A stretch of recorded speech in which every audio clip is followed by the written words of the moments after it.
So good morning everyone. चलिए एक छोटा सा टॉपिक पढ़ते हैं आज हम लोग, सीरम एल्कलाइन फॉस्फेटेज। बेसिकली एक एंजाइम है एल्कलाइन फॉस्फेटेज, आपको नाम से समझ में आ रहा होगा। एंजाइम के पीछे हम लोग ASE सफिक्स यूज़ करते हैं। तो एल्कलाइन फॉस्फेटेज और सीरम वर्ड यूज़ किया, इसका मतलब ये एंजाइम प्रेजेंट है हमारे प्लाज्मा में। तो हमारे प्लाज्मा में एक एंजाइम प्रेजेंट है जिसका नाम है एल्कलाइन फॉस्फेटेज। ठीक है, मेन अपने को आज ये पढ़ना है कि एक्चुअली बहुत से ये स्टूडेंट्स ने मुझे व्हाट्सएप किया है कि सर एल्कलाइन फॉस्फेटेज जब ब्लड में उसका लेवल बढ़ने लगता है तो वो किसको रिप्रेजेंट करता है। Alkaline phosphatase, serum alkaline phosphatase basically एक बहुत इंपॉर्टेंट टेस्ट है। ठीक है, ब्लड टेस्ट एक बहुत इंपॉर्टेंट, तो वो किस चीज़ में करते हैं, किस केस में हम लोग ऐसा करते हैं और उससे हम क्या इन्फ्रेंस निकालते हैं वो हम यहाँ पे सीखेंगे। देखो, सबसे पहली बात तो सीरम एल्कलाइन फॉस्फेटेज एक ऐसा एंजाइम है जो बहुत से अलग अलग टिश्यूज़ द्वारा प्रोड्यूस किया जाता है। अब एक एंजाइम जो अलग अलग टिश्यूज़ में बनता है और फिर वहाँ से ब्लड में एंटर करता है। कौन कौन से टिश्यूज़ मेनली इनको बनाते हैं अगर हम उसकी बात करें तो सबसे पहले एल्कलाइन फॉस्फेटेज बनता है आपके बोन में।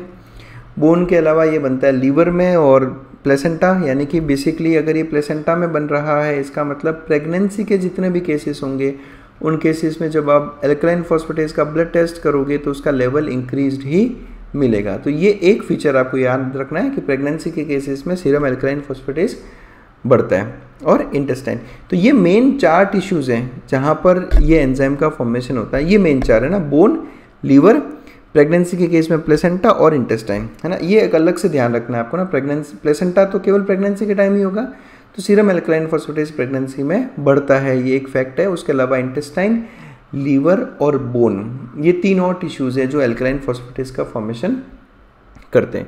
अब सबसे खास बात है कि ये एक चाहे किसी भी टिश्यू में बने, ये पहुंचेगा आपके ब्लड में और इसको एक्सक्रीट किया जाता है वाया बाइल जूस। ठीक है, बाइल जूस आप सबको पता है जो लीवर में बनता है और बाद में गॉल ब्लैडर में जाके स्टोर होता है और बाद में एक डक्टल सिस्टम के थ्रू इसको एक्सक्रीट किया जाता है।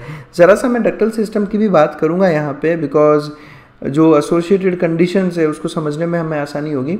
देखो, बाइल जूस का फॉर्मेशन कौन करता है? लीवर। यहाँ लीवर में बाइल जूस बनेगा, बाद में लीवर के जो डक्ट होते हैं उन डक्ट के थ्रू ये पहुँचता है कॉमन बाइल डक्ट में। यहाँ पर ये कॉमन बाइल डक्ट में आपको ये भी मालूम होगा कि जो गॉल ब्लैडर है वो बाइल जूस का स्टोरेज करता है और स्टोर्ड बाइल जूस को गॉल ब्लैडर अपने सिस्टिक डक्ट से कॉमन बाइल डक्ट में जो है एक्सक्रीट करवाता है, ये यहाँ से।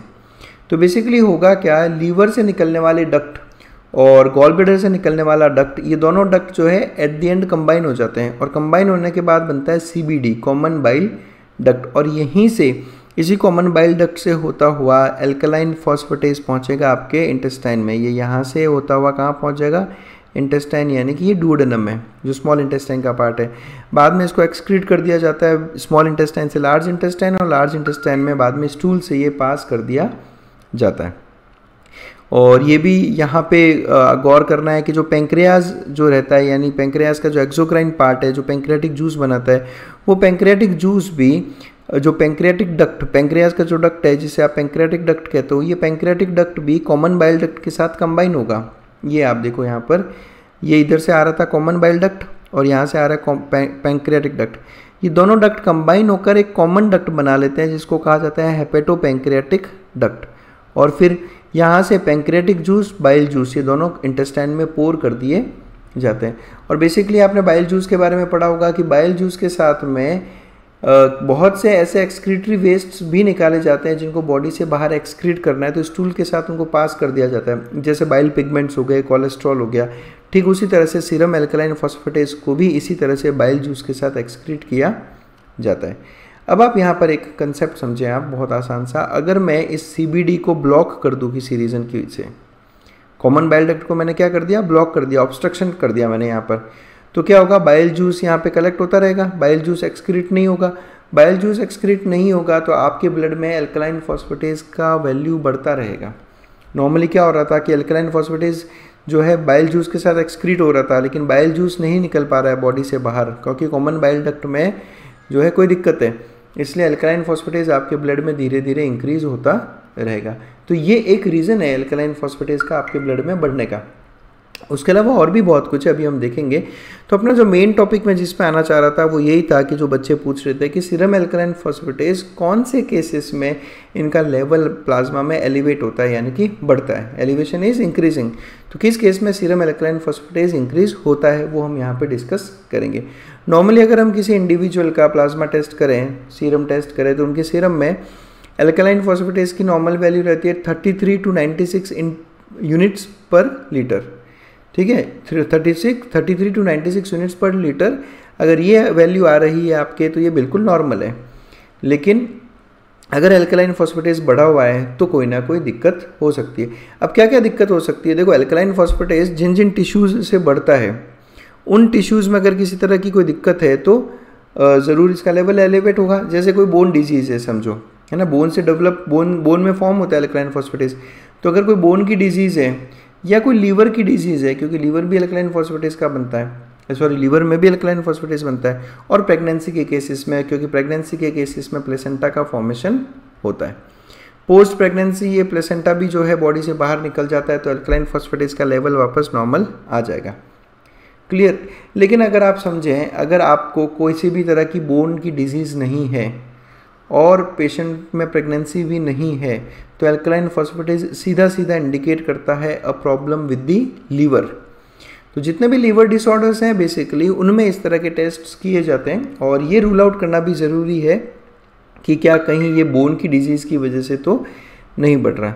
तो मेन लीवर के डिजीज़ में एल्कलाइन फॉस्फेटेज का टेस्ट एक बहुत इंपॉर्टेंट टेस्ट मान लिया जाता है। अगर बोन डिजीज़ नहीं है, प्रेगनेंसी नहीं है, तो एलिवेटेड लेवल्स जनरली रिफ्लेक्ट करता है हेपेटोबिलियरी डिजीज़ को। अब ये हेपेटोबिलियरी डिजीज़ क्या है? तो हेपेटो इज लीवर, ठीक है, तो इसमें लीवर और गॉल ब्लैडर और पैंक्रियास, इन तीन से एसोसिएटेड अगर कोई डिजीज़ है तो उसको कहा जाता है हेपेटोबिलियरी डिजीज़। क्योंकि क्या है कि लीवर, गॉल ब्लैडर और पैंक्रियास इन तीनों का डक्ट कॉमन है इंटेस्टाइन में। ये तीनों एक कॉमन डक्ट से जो है ओपन होती है डुओडेनम के अंदर। तो इन तीनों में से एसोसिएटेड कोई भी कंडीशन हेपेटोबिलियरी डिजीज़ की कैटेगरी में आएगा। और जैसा अभी मैंने थोड़ी देर पहले कहा कि मैं अगर इस डक्ट में कोई ऑब्स्ट्रक्शन प्रोड्यूस कर दूं, चाहे मैं यहाँ ऑब्स्ट्रक्शन कर रहा हूँ या फिर मैं नीचे के लेवल पे जहाँ पे ये पैंक्रियास के साथ जुड़ रहा है, यानी यहाँ पर कहीं पे भी ऑब्स्ट्रक्ट करूँगा तो एल्कलाइन फॉस्फेटेज जो है स्टूल से पास नहीं होगा तो उसका प्लाज्मा में लेवल बढ़ता रहेगा। और स्पेशली ऐसे केसेस में जहाँ पर ऑब्स्ट्रक्शन हो रहा है बिलियरी ट्रैक्ट का, इसको बिलियरी ट्रैक्ट कह रहे हैं। ये जो मैंने पूरा आपको पाथवे समझाया, यानी लीवर के डक्ट, गॉल ब्लैडर के duct, common bile duct, pancreatic duct, इनमें से अगर किसी भी डक्ट में किसी तरह का कोई ऑब्स्ट्रक्शन हुआ तो ये सीरम एल्कलाइन फॉस्फेटेज का लेवल 3 से 10 गुना तक जा सकता है। और ये क्लियर इंडिकेशन है कि there is some problem with the biliary tract, है ना। बहुत कॉमन हो गया है आजकल के ये कंडीशंस सीरम एल्कलाइन फॉस्फेटेज। इसलिए मेरे पास काफ़ी ज़्यादा मैसेजेस आए हैं व्हाट्सएप पे कि सर एल्कलाइन फॉस्फेटेज के बारे में आप थोड़ा हमें गाइड करें। तो सबसे ज़्यादा एल्कलाइन फॉस्फेटेज किस केस में बढ़ेगा? 3 से 10 गुना, जब बिलियरी ट्रैक्ट का ऑब्स्ट्रक्शन हो। और अगर समझो कोई लीवर डिजीज़ है तो उस केस में स्लाइड से मॉडरेट इंक्रीज होगा इसमें, ठीक है। पेरेन्काइमल लीवर डिजीज जैसे कि हेपेटाइटिस की बात कर लो आप, hepatitis A, B, C, liver cirrhosis का केस है, या मेटास्टेटिक लीवर डिजीज़ है। मेटास्टेटिक मतलब कि मेटास्टेसिस हुआ है कैंसर का लीवर में। तो इन सभी केसेस में जो है स्लाइड से मॉडरेट इंक्रीज होगा किसमें? एल्कलाइन फॉस्फेटेज में, लेकिन ज़रा से मॉडरेट तक का इंक्रीज। अगर हाई लेवल पे इंक्रीज हो रहा है तो उसका सबसे मेन इंडिकेशन रहता है बिलियरी ट्रैक्ट का ऑब्स्ट्रक्शन। तो उस हिसाब से फिर हम जो है कैटेगराइज करते हैं। ये लीवर सिरोसिस का पिक्चर है आप लोगों के सामने कि व्हाट इज़ सिरोटिक लीवर, जो जैसा अभी हमने कहा। तो हेपेटाइटिस के केस में, लीवर सिरोसिस के केस में, हेपेटाइटिस बेसिकली एक वायरस की वजह से होता है, एक वायरल डिसऑर्डर है। इसके भी अलग अलग टाइप रहते हैं, ए, बी, सी, और मेटास्टेसिस जो है वो कैंसर को कहते हैं, मतलब कैंसर के स्प्रेड होने को मेटास्टेसिस कहते हैं।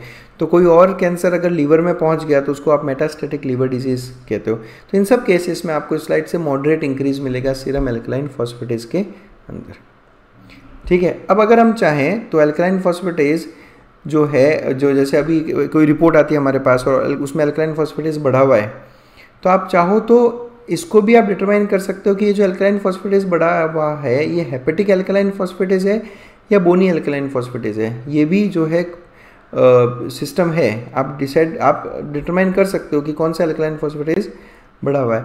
बट जनरली ऐसा रूटीनली नहीं किया जाता, क्योंकि पेशेंट्स के जो बाकी की रिपोर्ट्स हैं, अब जैसे आपके पास पेशेंट्स आते हैं और पेशेंट को हेपेटाइटिस है, तो वो क्लियर है कि अल्कलाइन फॉस्फेटेज उस लीवर कंडीशन की वजह से ही इंक्रीज हुआ है। तो ये था everything about serum alkaline phosphatase. I hope आप लोगों को चीज़ें अच्छे से समझ में आई होगी। फिर भी अगर आपको किसी तरह के डाउट हो तो मुझे व्हाट्सएप कर सकते हो, मेल कर सकते हो और इंस्टाग्राम पे बात कर सकते हो मुझसे।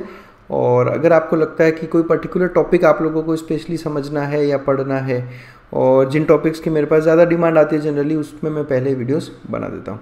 और इस तरह के बहुत सारे और वीडियोस हैं मेरे चैनल पे जो केवल मेंबर्स के लिए हैं। तो अगर आपको लगता है कि चैनल के वीडियोस आप लोगों के लिए बहुत हेल्पफुल है आप लोगों की स्टडी में, तो चैनल को ज्वाइन करो, मेंबर बने हो हमारे चैनल के, ताकि जितने भी मेंबर ओनली वीडियोज़ है आप उसको भी एक्सेस कर सको। तो बस that's it. Thanks a lot for watching us.